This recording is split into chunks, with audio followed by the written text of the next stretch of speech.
Alors, les modèles Y européens auraient-ils une batterie plus petite? Alors que les modèles Y arrivent en Europe et en France, du coup, certains spécialistes ont pu observer une différence de taille avec les versions américaines.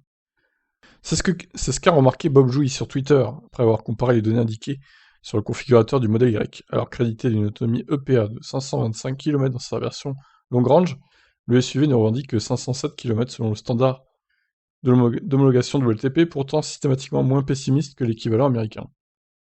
Ouais, donc il y a à peu près 60 km de différence entre les deux. Ouais, c'est quand même pas mal, hein. Peut-être 4 ou 5 kWh en moins, du coup. Preuve en est avec le configurateur de la Model 3, où on peut noter une différence moyenne de l'ordre de 8% entre autonomie EPA et WLTP de la version grande autonomie, ce qui n'est pas le cas avec le modèle Y.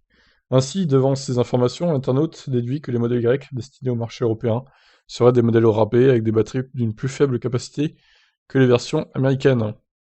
Une conclusion sans doute hâtive, puisque d'après les informations communiquées, ça signifierait que les modèles Y expédiés en Europe seraient équipés d'une batterie de 66,6 kWh, un résultat qui nous semble un peu probable en raison de la configuration technique du SUV, directement calqué sur un modèle 3 et sa batterie estimée à 74,5 kWh. Ouais, mais alors du coup, c'est peut-être des batteries LFP justement qui sont moins denses que les batteries américaines, je sais pas. En tout cas, il y a quand même une différence, hein, c'est clair et net. Le modèle Y, qui est vendu pour l'Europe, a moins d'autonomie que le modèle Y américain, c'est un fait. On peut pas le nier, donc il doit y avoir une explication quelque part. 60 km, quasiment de différence, hein, c'est pas rien quand même, hein.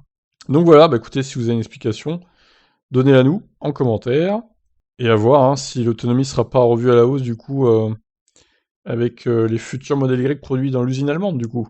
Et surtout, on espère des prix revus à la baisse aussi, parce qu'il est quand même pas donné ce modèle Y européen, faut le dire.